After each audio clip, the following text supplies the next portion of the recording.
If you're creating content on YouTube and you would like to work with brands, like to make some money for your content, then you're really going to like this video because in this video, I'm going to share a brand new report just came out, some surprising statistics about what brands are doing, and even some tips for you to think about if you're ready to do some brand deals. Now, the group was called eMarketer, and the report came out in TubeFilter. And as you can see right there, it says more than half of brands will pay YouTubers to market their products this year.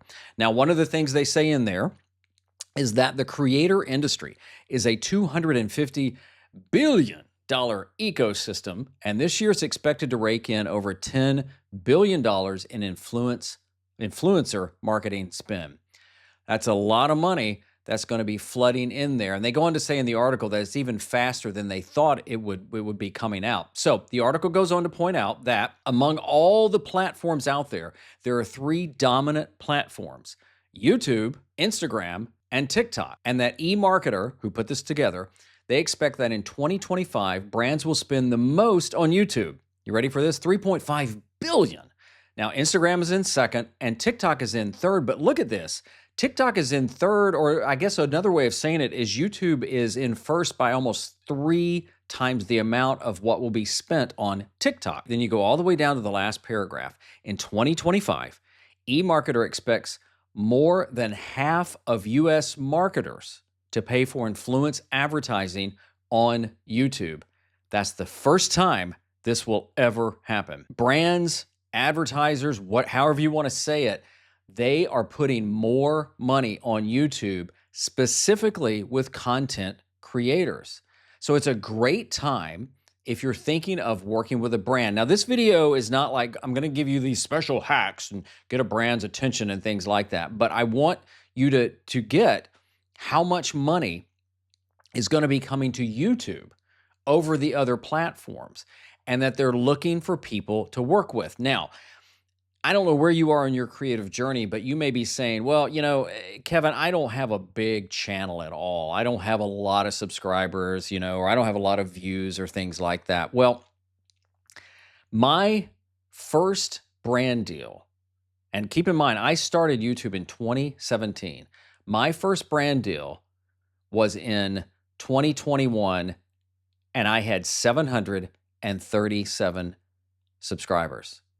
That's it. That was my very first brand deal. So when I had 737 subscribers, I got my first brand deal, which led to another brand deal, which was even longer and for more money.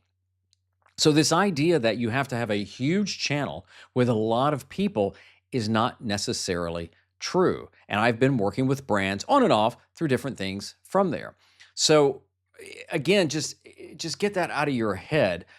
And so now that we know that they're spending money and that they're probably looking for creators to work with, big and small, and I even think sometimes smaller creators, that's even better. So I want to share then some things to think about to make it better for you if you want to work with brands. Like, make it easy for brands to contact you. If a brand is interested in working with you, and they have to spend too long to figure out how to get in touch with you, my gut is they'll just move on to somebody else. I mean, there is, what does it say in Ecclesiastes? There's nothing new under the sun. Chances are, whatever you create content on, there's at least somebody that's done something similar. Now, you being the secret to all this, you will always be different than whoever's creating something, even if the two of you create the same channel, or create the same type of content. So if there's an advertiser that's interested, and they can't get in touch with you, but they can get in touch with the other creator, they may go to them. So what are some things you can do? Well, consider putting your email address on YouTube. Now, I don't mean your personal email address. I don't mean the email address that you use to start your YouTube channel. Create a different address. Like, I have several Gmail accounts, but I have a business-only Gmail account. And so when you go to my YouTube channel, right there on the About, actually, I give you 2 ways to get in touch with me, but it says view email.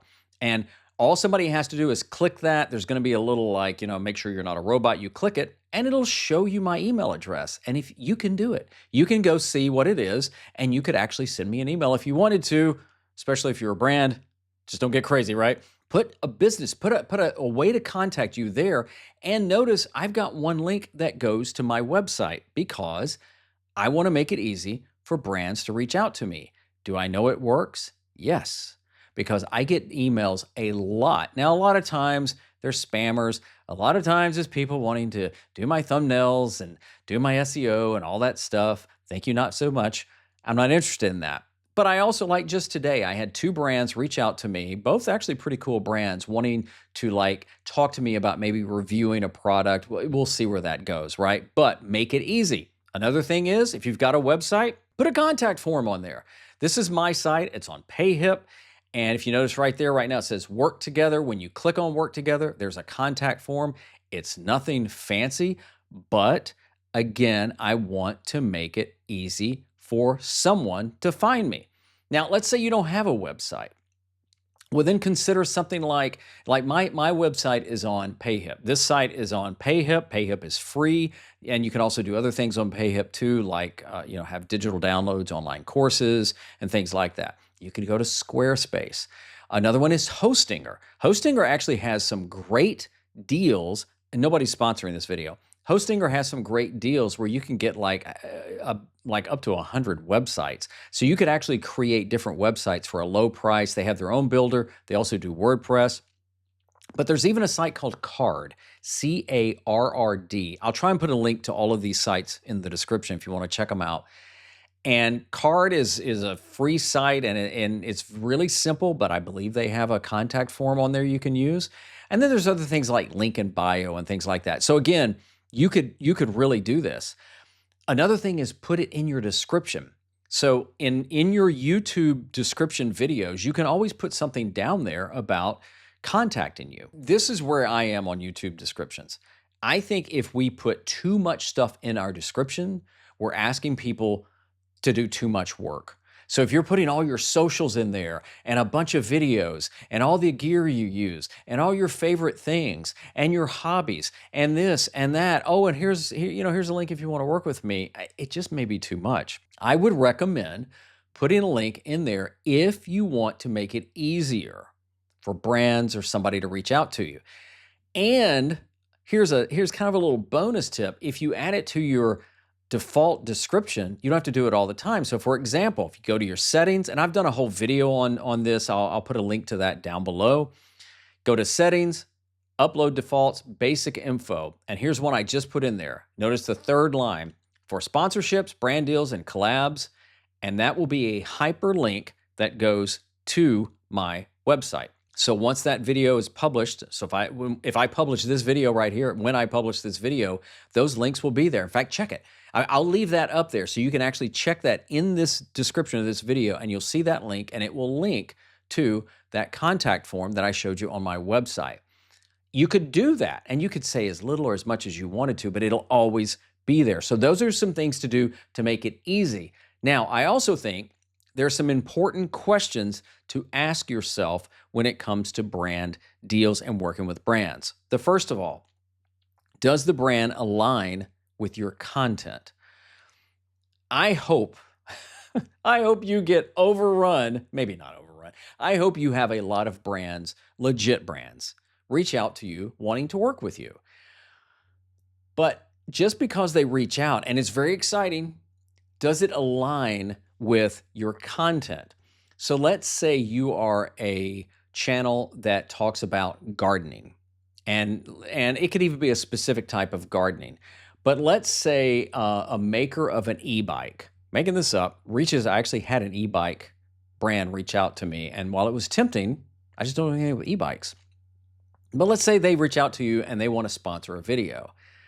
Does it align with your content? And trust me, if they're waving a lot of money there, it's easy to say, wow, I want to take the money.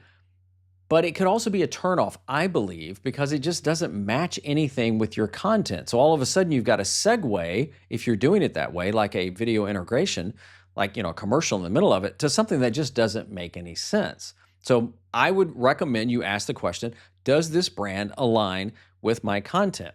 Another thing to ask yourself, does the brand align with your audience?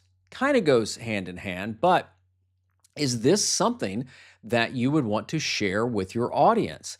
I think about that more and more. I've had brands reach out that have had really cool products, whether it be an app or, a piece of gear or something like that. But then I think about it and it's like, I haven't used it or I don't really know how this relates to it because if you're a personal brand like me, it's like putting my endorsement on something, even if they're just paying me to say, by the way, this video is sponsored by blank.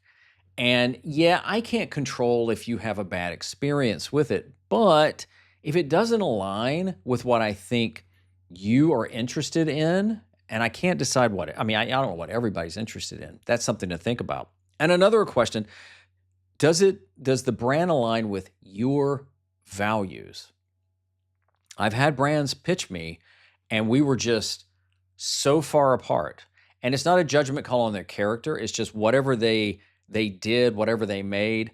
I just thought, yeah, there's no way. There's no amount of money in the world that I would accept for that. So I think it's very important as you get approached, as you want to work with brands. And here's the other thing. When you have all this in mind, it will help you if you reach out to brands as well, that you might want to actually write out what your code of ethics is and what you do and do not do with brands. And it's just as important to know what you don't stand for as opposed to what you do stand for. But I'm telling you, the money's coming to YouTube. This isn't about just it'll be so easy to do, but brands are looking for people to connect with. And I know it said influencers. I don't know that they're always looking for what probably we think of as an influencer, but you can have influence regardless of the size you have or even how long you've been doing this. So I hope this helps you, and I hope some brands reach out to you. But remember, for that to happen, you got to be creating content, and the best place to do that, I think, is YouTube. Thank you for watching this. We'll see you next time. Bye.